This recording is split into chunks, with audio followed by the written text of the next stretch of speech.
Hello friends, आप सभी का स्वागत है स्टडी विथ विकास में। फ्रेंड्स, हमने पिछले वीडियो में पढ़ा था संविधान निर्माण की प्रक्रिया। आज हम लोग पढ़ने वाले हैं संविधान का स्रोत। तो संविधान निर्माण करने में जो जो स्रोत लगे थे और कहाँ कहाँ से लिए गए थे, इसके बारे में आज हम लोग पढ़ने वाले हैं। तो आइए शुरू करते हैं। संविधान का जो अधिकतम स्रोत था वो भारत शासन अधिनियम 1935 का था। भारत शासन अधिनियम 1935 का था, ठीक है। इसमें जो पहला लिया गया था वो क्या था? संघीय व्यवस्था। संघीय व्यवस्था, संघीय व्यवस्था तो संघीय हम लोग उसे बोलते हैं संघ। छोटे छोटे राज्यों को जोड़कर बनाया गया देश, ये संघीय कहलाता है, ठीक है, संघीय। दूसरा है न्यायपालिका, सुप्रीम कोर्ट या हाई कोर्ट, जो कि 1935 में ही बन चुके थे। और तीसरा है आपातकालीन उपबंध। कहने का मतलब है कि भारत जैसे इतने विविधताओं वाले देश के चलाने के लिए अगर परिस्थितियाँ खराब हो जाए तो उन परिस्थितियों को नियंत्रण करने के लिए कुछ ना कुछ प्रावधान करने पड़ते हैं। इसके लिए हमने आपातकालीन का उपबंध किया गया था, 1900 भारत शासन अधिनियम में से लिया गया था। आगे देखते हैं।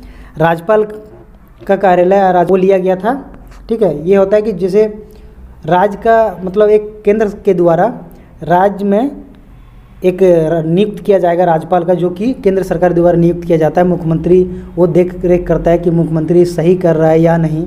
ये केंद्र सरकार द्वारा या केंद्र द्वारा भेजा जाता है, ठीक है। आगे देखते हैं। लोक सेवा आयोग, लोक सेवा आयोग जो कि 1919 से लिया गया था और 1919 में ही लिया गया था, ठीक है। और उसके शक्ति और प्रशासनिक जितने भी, ठीक है, ये जो है प्रशासनिक विभाग और उसके शक्ति और प्रशासनिक जितने भी थे वो 1935 से लिया गया था। लोक सेवा का आयोग हुआ था तो 1919 में, और उसके जो शक्ति और प्रशासनिक जितने भी थे वो लिए गए थे 1935 से। चलिए आगे देखते हैं। फिर हमने ब्रिटेन के संविधान से लिया। ब्रिटेन के संविधान से हमने लिया संसदीय शासन प्रणाली, संसदीय शासन प्रणाली, ठीक है। ये हमने ब्रिटेन के संविधान से लिया था। अब संसदीय शासन क्या होता है? संसदीय शासन प्रणाली ये क्या होता है? एक ऐसी प्रणाली होती है जिसमें लोग चुनकर भेजे जाते हैं, जिसमें लोग चुनकर भेजे जाते हैं और उनमें से कुछ लोग जिनको सबसे ज़्यादा लोगों ने चुना है वे सरकार बनाते हैं और वही लोग सरकार बनाते हैं।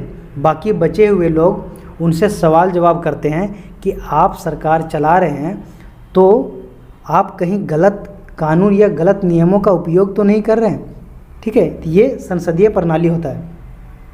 दूसरा है विधि शासन। हमने कानून के तहत ही सब कुछ होगा, कानून के आधार पर ही सब कुछ तय होगा। फिर ये विधि शासन और फिर विधायी प्रक्रिया। आइए देखते हैं विधायी प्रक्रिया। विधायी प्रक्रिया, विधायी प्रक्रिया क्या होता है कि कोई भी प्रोसेस, ठीक है, ये कोई भी प्रोसेस या प्रक्रिया जब भी होगी तो वह संविधान के किताब के आधार पर होगी, संविधान के अनुसार ही होगी। उसके बाद फिर हमने ब्रिटेन के संविधान से लिया एकल नागरिकता। एकल नागरिकता कहने का मतलब पूरे भारत के लोगों को भारतीय कहा जाएगा। फिर हमने लिया कैबिनेट प्रणाली। कैबिनेट प्रणाली का मतलब कि यहाँ एक मंत्रिमंडल की व्यवस्था होगी। फिर है परमाधिकार। परमाधिकार ये इतना इम्पोर्टेंट नहीं है, फिर भी इसको देख लेना है, परमाधिकार। फिर है संसदीय विशेषाधिकार। संसदीय विशेषाधिकार कहने का मतलब है कि संसद के लोगों को ऐसे अधिकार दिए गए हैं जो ब्रिटेन के संसदों को भी दिए जाते हैं, ठीक है। संसदीय विशेषाधिकार कहने का मतलब कि संसद के व्यक्ति को एक विशेष अधिकार दिया जाता है जो ब्रिटेन के संसदों को दिए जाते हैं, ठीक है। फिर हमने लिया द्विसदनीय व्यवस्था। तो द्विसदनीय व्यवस्था क्या होता है? जिसे हमारे यहाँ लोकसभा और राज्यसभा के द्वारा आती है, ठीक है। आगे देखते हैं। फिर हमने लिया अमेरिका संयुक्त राज्य अमेरिका से हमने लिया, अमेरिका से लिया। अमेरिका की शक्तियों को देखते हुए हर कोई राष्ट्र व्यवस्था ही नहीं, आर्थिक और सामाजिक हर व्यवस्था का अध्ययन कर रहा था। तब अमेरिका की बहुत सारी बेहतर बातें सीखने को मिली। जब उस दौर में द्वितीय विश्व युद्ध खत्म होकर परमाणु बम का उपयोग करने वाला देश बना तो हमने इससे बहुत कुछ सीखा। और हमने सीखा और संयुक्त राज्य अमेरिका से जो लिया वो पहला लिया मूल अधिकार। मूल अधिकार क्या होता है कि हमारे यहाँ नागरिकों को मूल अधिकार मिलने चाहिए। अगर हमारे नागरिकों को अगर हमारे यहाँ नागरिकों को मूल अधिकार मिले तो कोई भी सत्ता नागरिकों का शोषण नहीं कर पाएगी। आगे देखते हैं, दूसरा है न्यायपालिका की स्वतंत्रता। न्यायपालिका की स्वतंत्रता कहने का अर्थात यह है, न्यायपालिका में कोई भी हस्तक्षेप ना हो ताकि न्यायपालिका स्वतंत्र रूप से कार्य कर सके। फिर है न्यायिक पुनर्विलोकन का सिद्धांत। न्यायिक पुनर्विलोकन का सिद्धांत कि कोई भी कानून को सुप्रीम कोर्ट चेक कर ले कि संविधान के अनुसार बना है कि नहीं। अगर नहीं बना है तो उस कानून को शून्य कर दे। आगे देखते हैं, फिर हमने संयुक्त राज्य अमेरिका से लिया, उच्चतम और उच्च न्यायालय के न्यायाधीशों को पद से किस प्रकार से हटाया जाता है। यह भी हमने संयुक्त राज्य अमेरिका से लिया या फिर सीखा।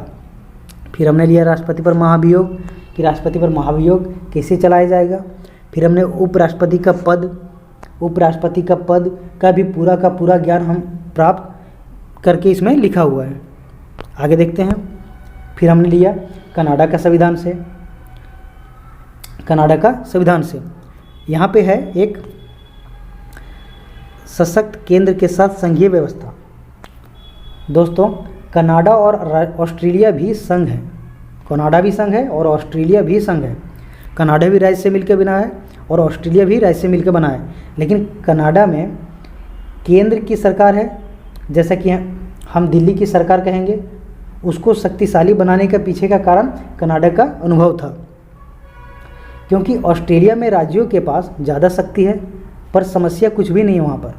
लेकिन हमारे यहाँ आ सकती है, क्योंकि हमने कई देशी रियासतों को जोड़कर भारत बनाया था और हम यह नहीं चाहते थे कि उन्हें कोई भी मौका मिले ताकि वह अलग हो सके। ठीक है, इसलिए हमने केंद्र को शक्तिशाली बनाने का निर्णय लिया और यह हमने कनाडा से प्राप्त होता है। फिर हमने अवशिष्ट शक्तियों का केंद्र में निहित ये भी हमने कनाडा से लिया। केंद्र के द्वारा राज्यों के राज्यपाल की नियुक्ति, ये भी किस तरह से किया जाना चाहिए राज्यपाल की नियुक्ति, ये भी हमने कहाँ से सीखा, तो कनाडा के संविधान से। फिर हमने लिया उच्चतम न्यायालय का परामर्शी न्याय निर्णय। ठीक है, ये उच्चतम न्यायालय कई जगह पर जो भी निर्णय लेगा वह सभी के लिए कानून कार्य करेगा। आगे देखते हैं, फिर हमने आयरलैंड के संविधान से लिया राज्य के नीति निर्देश तत्व कि कोई भी शासन चलाना चाहता है, राज्य के नीति निर्देशक क्या होता है? नीति निर्देशक क्या होता है? कोई भी शासन चलाना चाहता है तो उसे भी कुछ नियमों का पालन करना है, उसे भी कुछ लक्ष्यों को प्राप्त करना है। फिर हमने लिया राष्ट्रपति के निर्वाचन की पद्धति, क्योंकि अमेरिका का निर्वाचन अलग होता है और हमारे यहाँ अलग होता है, इसलिए इसे हमने आयरलैंड के संविधान से लिया। फिर हमने लिया राज्य के सदस्यों का नामांकन कैसे किया जाता है, ये भी हमने आयरलैंड के संविधान से लिया। आगे देखते हैं, फिर ऑस्ट्रेलिया का संविधान से हमने लिया समवर्ती सूची कहने का मतलब है कि कुछ कानून ऐसे होंगे जहाँ पर केंद्र सरकार और राज्य सरकार की कानून बनाने की आवश्यकता पड़ सकती है। ठीक है, मान लीजिए ये केंद्र सरकार, राज्य सरकार और कुछ कॉमन सूची।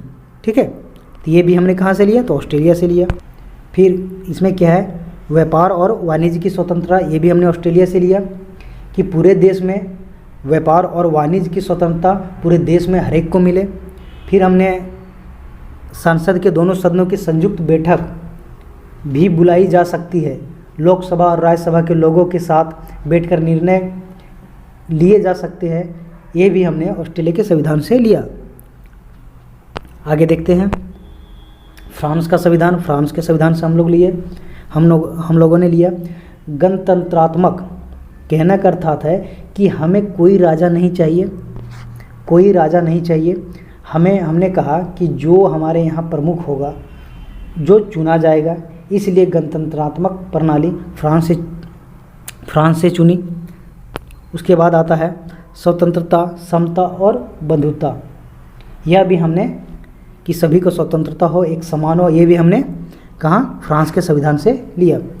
आगे आता है दक्षिण अफ्रीका का संविधान।